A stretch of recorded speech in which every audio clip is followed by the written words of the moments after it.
Hello, আসসালামু আলাইকুম। Welcome back to my channel. সবাই কেমন আছেন? আশা করছি আমার সকল ভিউয়ার্স ভাইয়েরা আপুরা যে যেখানে আছেন ভালো আছেন, সুস্থ আছেন।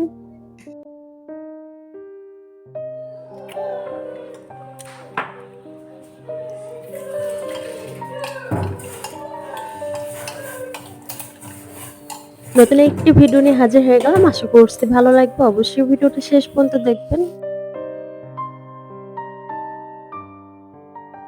এবং কে কোথা থেকে আমার ভিডিওটা দেখছেন, কোন জেলা থেকে অবশ্যই কিন্তু কমেন্ট করে জানাতে ভুলবেন না। তো সকাল টাইমে এখানে ১ কাপ রং চা খেয়ে নিলাম। প্রচন্ড ঠান্ডা কাশি, গলা ব্যথা। তো ১ কাপ রং চা হচ্ছে লেবু দিয়ে দেন হচ্ছে মধু দিয়ে খাওয়া হয়েছে। এরপরে যে আমার সকালের নাস্তা রেডি করে নিচ্ছিলাম।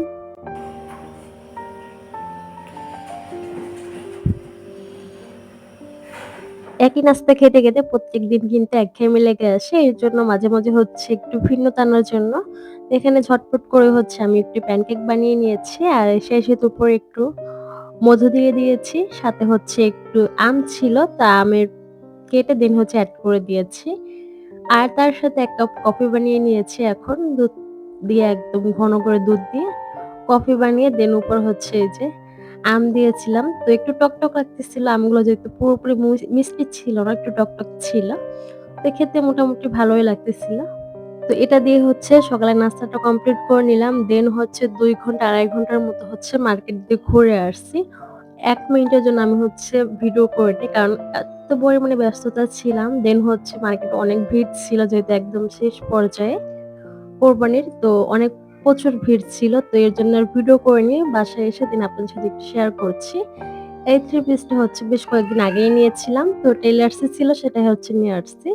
এটা হচ্ছে ভাগ্নির জন্য। তো এটা আর খুলে দেখাচ্ছি না। সুতির 3 পিস ছিল। সেই সাথে হচ্ছে ছেলের কিছু কাপড়-চোপড় ছিল। মেয়েরগুলো হচ্ছে মেয়ের বাবা ঢাকা থেকে কিনে নিয়ে আসবে।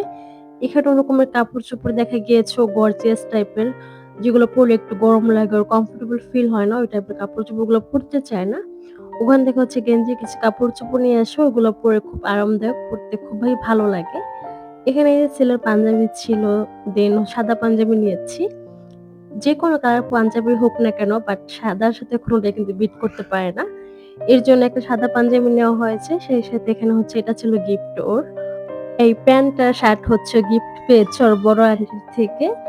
তো এখানে হচ্ছে আমার টুকিটাকি একটু কেনাকাটা শেয়ার করি। এই বোরকাটা আমি হচ্ছে অনলাইন থেকে বেশ কয়েকদিন আগেই নিয়েছিলাম। ওইভাবে আর শেয়ার করা হয়নি।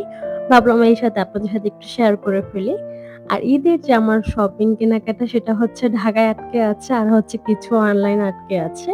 মানে আমার ঈদের শপিং বলতে হচ্ছে দেখা গিয়েছে হাঁড়ি-পাতিল, দেন হচ্ছে কাঁচের জিনিসপত্র এই টাইপের সংসারের জিনিসপত্র পেয়ে হচ্ছে আমি খুবই খুশি। এটা খুবই জোর করে অনেকদিন পরে হচ্ছে নিজের জন্য একটু কেনাকাটা করলাম। একটা বোরকা নিয়েছি জুম ফেব্রিক্স এর, বেশ সুন্দর ছিল। অনলাইন থেকে নিয়েছিলাম। আর সেই সাথে আমার কালেকশন এ হিজাব ছিল যেহেতু, সাথে ২ টা ম্যাচ করে আমার জন্য ২ টা হিজাব রেখে দিয়েছি। আর তার সাথে হচ্ছে কিছু বাজারের ঘাটও করে নিয়ে আসছিলাম। আগেও অলরেডি দেখেছেন আগের ভিডিওতে অনেক কিছু কেনাকাটা করা হয়েছে। আর লাস্ট পর্যায়ে হচ্ছে এখানে রোস্টেড মুরগি ছিল, দেন হচ্ছে খাসির মাংস ছিল অল্প করে।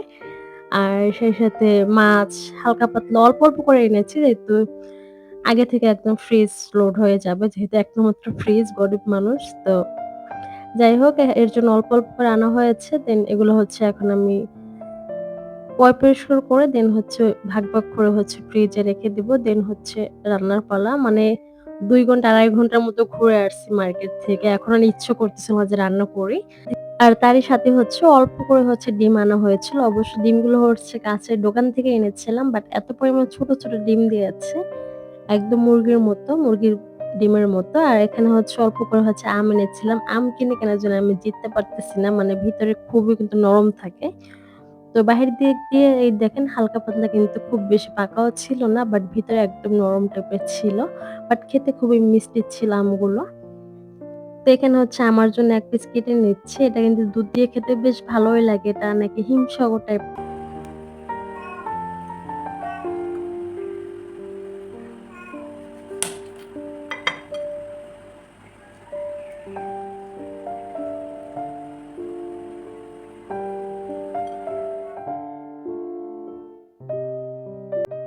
এরপর হচ্ছে এখানে আমার ছেলেকে খেতে দিয়েছি। ও হচ্ছে কোনো টাইপের ফলই খাবে না। আম বলেন না, কোনো কলা কিংবা বিভিন্ন অন্য জাতীয় ফ্রুটস বলেন না কেন, ফল বলেন না কেন, যাই বলেন না কেন, ও কোনটাই হচ্ছে খাবে না। ওকে হচ্ছে আমি ১ পিস আম দিয়েছি। দেখেন কি শুরু করে দিয়েছে।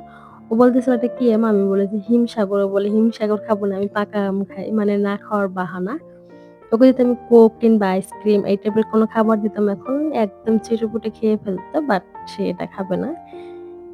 মানে ও হচ্ছে ছোটবেলা থেকে অন্য কোনো ফল ওকে হচ্ছে আমি মুখে দেয়াতে পারিনি। দিলেই হচ্ছে উল্টো করে দিত। এর জন্য পরে আর খাওয়াইনি।